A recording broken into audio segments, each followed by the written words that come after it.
সিনেমার শুরুতেই আমরা মেয়ের নামে একটা মেয়েকে দেখতে পাই। মেয়ের জীবনে কাজ ছাড়া আর কোনো কিছু নেই, না আছে কোনো রোম্যান্স, না আছে কোনো সুখ।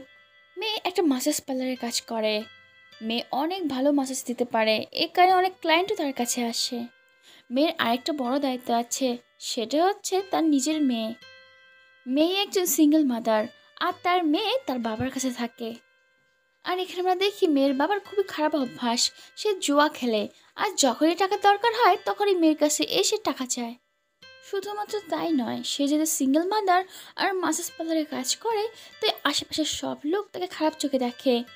পাড়ার কুটনি মহিলারা সবসময় মেয়ের সম্পর্কে বদনাম করে বেড়ায়। আজ মেয়ে তার জিনিসপত্র নিয়ে নতুন বাড়িতে উঠেছে।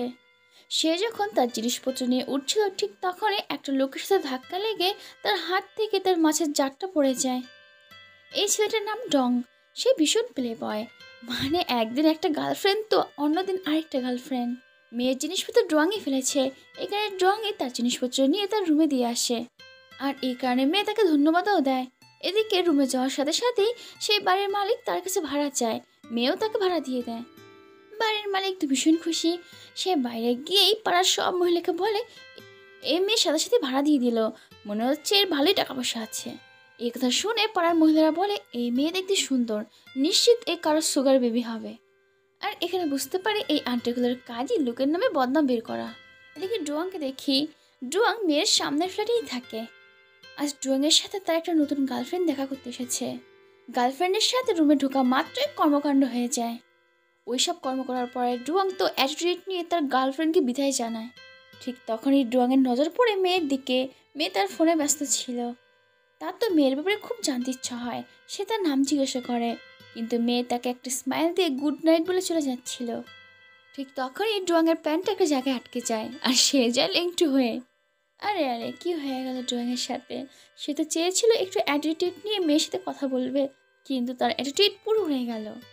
পরের দিন যখন মেয়ে সেন্টারে কাজ করছিল, তখন তার এক কলিগ বলে, তুমি কাজে জয়েন করেছো মাত্র 2 সপ্তাহ হয়েছে, সব ক্লায়েন্টরা তো তোমার কাছেই আসছে, কি জাদু করেছো তুমি? মেয়ে হেসে বলে, কই, আমি কিছু করিনি, এরকম কোনো ব্যাপার না। ঠিক তখনই সেখানে কাজ করে এমন একটা মেয়ে চলে আসে। সে 2 সপ্তাহের জন্য বেড়াতে গিয়েছিল। সে যখন এসে মেয়েকে দেখে, তত খুব হিংসে হয়। এরপরে মেয়ে যখন একটা ক্লায়েন্টকে মাসাজ দিতে চায়, সে দেখে এটা তো ডুয়াং। সে প্রথমে তো ডুয়াংকে দেখে হেসে ফেলে। ডুয়াং মেয়েকে দেখে বলে, আচ্ছা তুমি এখানে কাজ করো, তুমি সেদিন আমাকে অ্যাভয়েড করছিলে এই কারণেই, যাতে আমি এখানে এসে মাসাজ করি আর তুমি আরামসে আমার সাথে কথা বলতে পারো, তাই তো? মেয়ে এখানে একটু হেসে বলে, স্যার আপনাকে এখানে অনেক স্বাগত, আপনি মাসাজের জন্য রেডি হয়ে যান। এখানে ডুয়াং আবারও তার নাম জিজ্ঞাসা করে, কিন্তু মেয়ে বলে, আমার নাম টিপির উপর লেখা আছে। এরপরে ডুয়াং তার নিজের নামটা বলে। আর এরপরে দেখি তারা দুজনে বেশ ভালোই গল্প শুরু করে দেয়। কিছুক্ষণ সময় কাটানোর পরে তো ডুয়াংয়ের মনে মেয়ের জন্য কিছু একটা ফিল হয়। ডুয়াংয়ের সাথে তার ডুয়াংয়ের বন্ধু সেই মাসাজ পার্লারে এসেছিল। সে তার বন্ধুকে তার ফিলিংসের কথা বলে। সব শুনে ওর বন্ধু বলে, ভাই বুঝলাম তুই অনেক মেয়েকে ভালো পড়াতে পারিস, কিন্তু এই মেয়ে মাসাজ পার্লারে কাজ করে, সহজে পড়াতে পারবি না। এই কথা শুনে তো ডুয়াংয়ের একটু ইগোয়াট হয়ে যায়। আর বলে, ঠিক আছে চল, বাজি রইল, মেয়েকে খুব তাড়াতাড়ি আমার গার্লফ্রেন্ড বানাবো। আর এরপরে দেখি ডুয়াং তো পুরো মেয়ের পিছনেই পড়ে যায়। সে কোনো না কোনো বাহানায় মেয়ের সামনে আসে, সবসময় তার আশেপাশে থাকার চেষ্টা করে। ডুয়াং তো প্রতিদিন তার মাসাজ পার্লারে যায়, সেখানে গিয়ে তার সাথে কথা বলার চেষ্টা করে, কিন্তু মেয়ে সে পুরো প্রফেশনালি তার সাথে ব্যবহার করে। এদিকে মেয়ের সব মহিলারা তো সবসময় মেয়ের নামে ভুলভাল কথা বলে। তার রুমের সামনে নোংরা রেখে যায়, আর বলে যে নোংরা মেয়ের বাড়িতে নোংরা থাকাই উচিত। মেয়ে তাদের কথায় কোনো উত্তর দেয় না, সে তার কাজে ফোকাস করে। এদিকে ডং একদিন মেয়ের জন্য মাছ নিয়ে আসে, আর বলে, আমি ভাবলাম তোমার ঘরে তো একটা মাছ আছে, আর ওর জন্য একটা বন্ধু নিয়ে আসি, এই দেখো ওর জন্য একটা বন্ধু এনেছি। ডুয়াংয়ের এই মিষ্টি মিষ্টি কথায় সেও রাজি হয়ে যায়, সে মাছটা রেখে দেয়। আর তার মনেও একটু একটু লাড্ডু ভরতে শুরু করে ডুয়াংয়ের জন্য। ডুয়াং তো ভীষণ খুশি হয়ে যায়। আর এটা দেখে বুঝতে পারি যে তারা দুজনেই একে অপরকে একটু একটু পছন্দ করে, কিন্তু ক্লিয়ারলি কেউ কিছু বলছে না। একদিন রাত্রেবেলা কলোনির একটা শয়তান লোক মেয়ের ঘরে চলে আসে, আর তার উপরে জোর জবরদস্তি করতে থাকে। তখন ডুয়াং তাকে এসে বাঁচায়, আর সেই লোকটাকে থানায় নিয়ে যায়। এইভাবে ডুয়াং ওই লোকটার হাত থেকে মেয়েকে বাঁচায়। আর এটা দেখে মেয়ে তো ভীষণ ভালো লাগে। এরপরে সে রাতে তারা দুজনে রেস্টুরেন্টে খেতে যায়। সেখানে তারা একে অপরকে ভালোভাবে জানার চেষ্টা করে। ঠিক তখনই ডুয়াংয়ের মা ডুয়াংকে ফোন করে, কিন্তু ডুয়াং ফোন তোলে না, সে কেটে দেয়। এটা দেখে মেয়ে বলে, তুমি কি তোমার মাকে ভালোবাসো না? তুমি ফোন কেন তুলছো না? তখন ডুয়াং বলে, আরে না না পাগল, আমি মাকে অনেক ভালোবাসি। তুমি তো দেখছি আমাকে এমনিতেই জাজ করে নিলে। রাস্তায় যাওয়ার পথে ডুয়াং মেয়ের উপরে অনেক লাইন মারে। মেয়ে মনে মনে ভীষণ খুশি হয়, কিন্তু সে সেটা প্রকাশ করে না।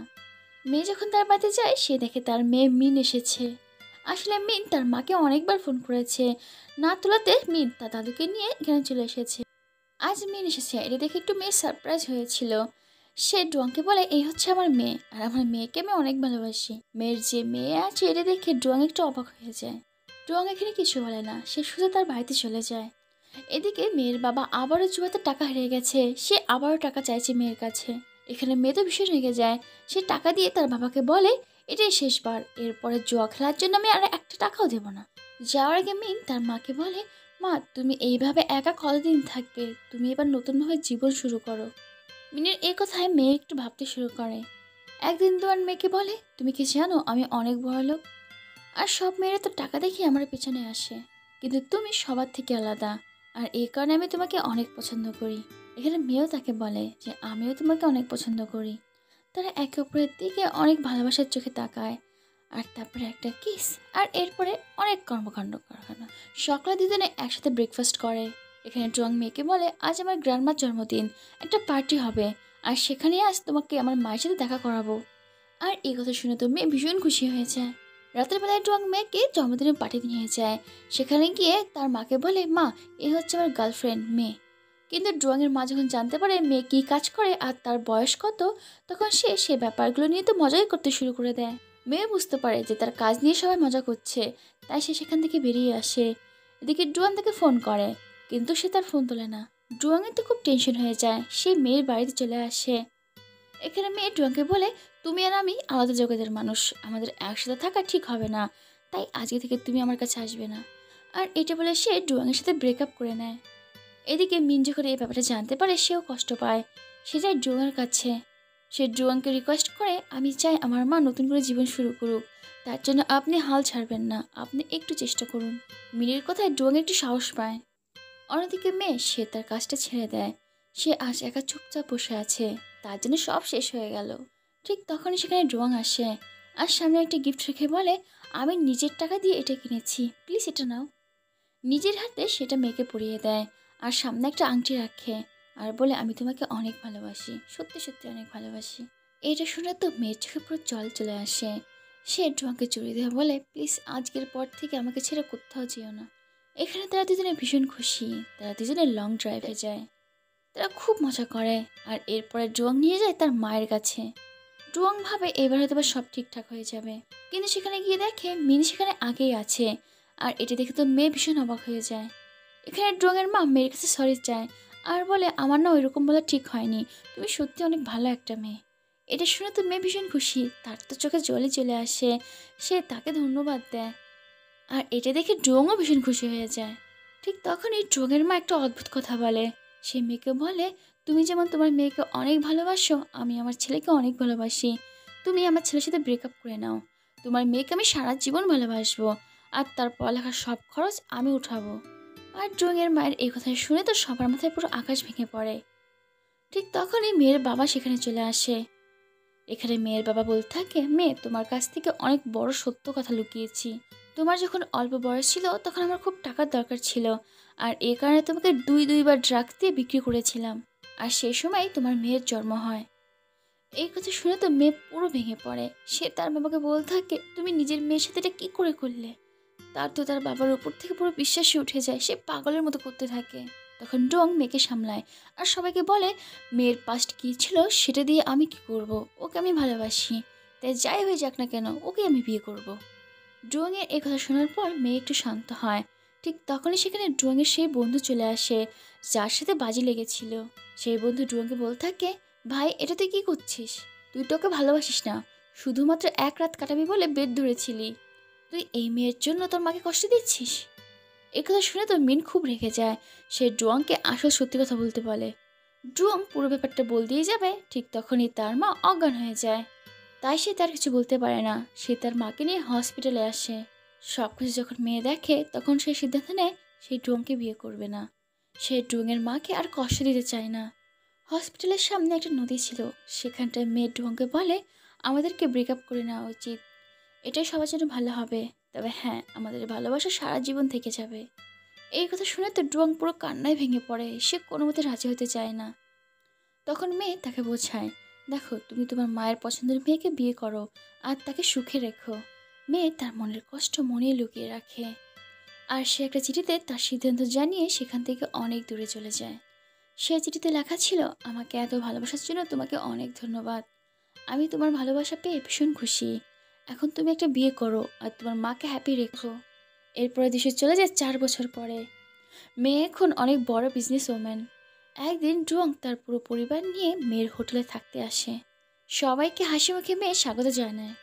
ডুয়াং এর ওয়াইফ প্রেগনেন্ট। এটা দেখে মেয়ে তাকে বলে, কংগ্রাচুলেশন, আমি অনেক খুশি যে তুমি তোমার জীবনে এগিয়ে গিয়েছো। ডুয়াংকে হ্যাপি দেখে মেয়েও অনেক খুশি। তারা একে অপরের দিকে ভালোবাসার চোখে এখনও তাকায়। কিন্তু এখন তাদের সম্পর্ক, তাদের রাস্তা দুটোই আলাদা। প্রিয় বন্ধুরা, এই মুভি আমি একাই বানাই, তাই প্লিজ একটা লাইক আর কমেন্ট করে দিও।